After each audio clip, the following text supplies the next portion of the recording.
Hello, Society and Business class. This is the last week of class. I have not done a tape for probably about three or 4 weeks. I'm not curious if these are beneficial to you or not. Please let me know. Hey, before I get started with the chapter, I want to kind of give some shout outs.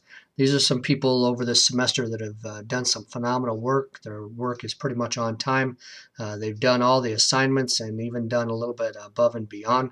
Haley has done a great job, just the interaction in the discussion board. Edward, Jordan, Stephanie, Justin, and also Philip. You guys have really done a lot to add to the course, and so I appreciate your going the extra mile and giving not only to the book and to doing the assignments and the chapter summaries, but also the reports, but also the interaction that you've had with the other the peers out there and the students. I really enjoyed your posts and the interaction that we had, and I just wanted to tell you thank you, and you did a great job. I will go over chapter 19 and also kind of fill you in with the rest of the week.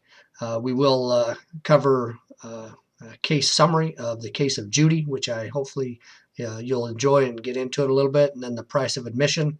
And then also you have a quiz on 19, and then you have the final that's over chapters 10 through 19. And the best way you can do that is to keep up with the reading. It stipulates in there very similar to the midterm.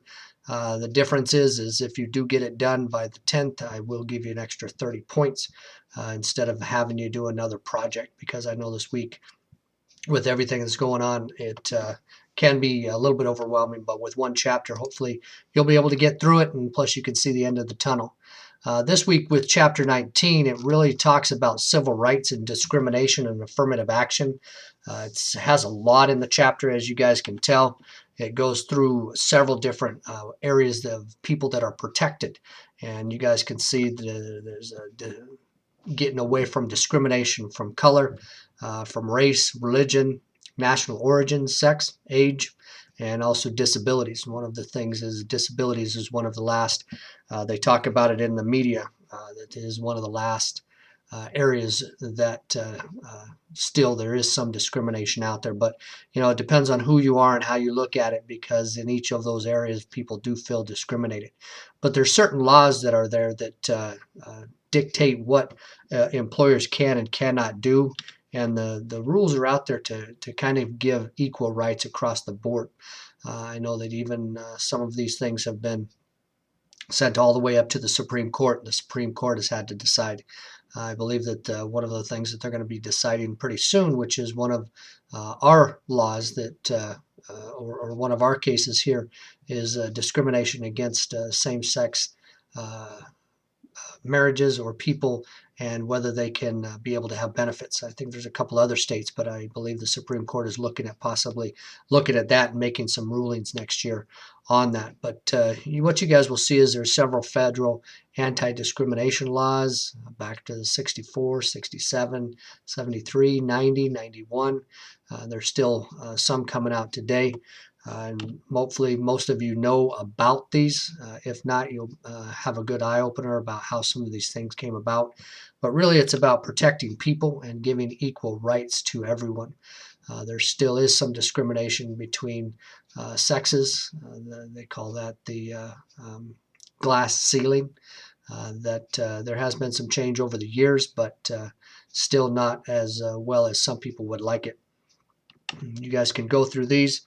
With ADA, there is some discrimination against people with disabilities. They have to be able to do the essential functions of the job, but you cannot discriminate against them based on any type of disability. And that really comes into play because people coming back from the military, PTSD, some people that have LD or learning disabilities.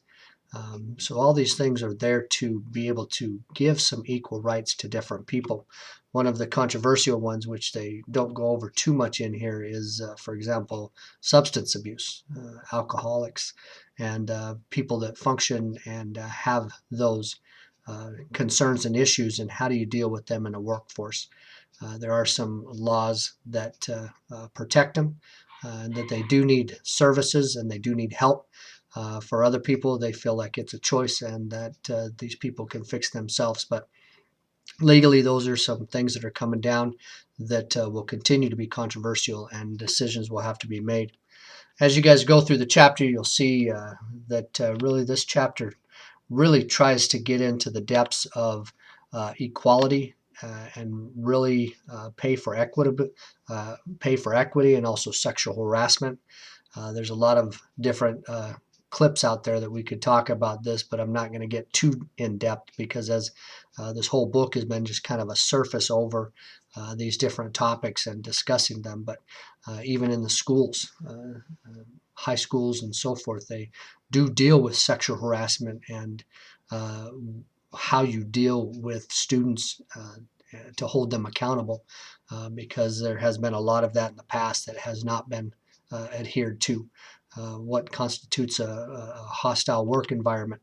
And that's pretty much if the business does not take these things serious. If someone says that someone is sexually harassing them, and you can go through it because it gets pretty specific, and the company does not do anything, they can be held liable and get into trouble, because they do not have a good, equitable work environment.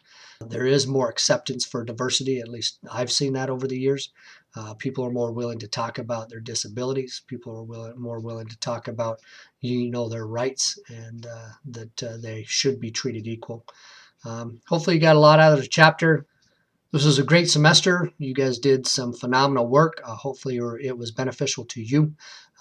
Please let me know. I am open. I will be changing the class next semester a little bit more, to try to get a little bit more engagement, and also to kind of look to make sure that I am giving you guys the best service. But please email me. I'm more than willing and open to your suggestions or ideas, or if you have online courses you've taken that you would like to give me some suggestions, I am open to that. Thank you again, and have a good time. And if I could ever help in the future, please let me know. You have my email address, and I wish you all the best with your education and with the holidays coming up. Take care. Bye.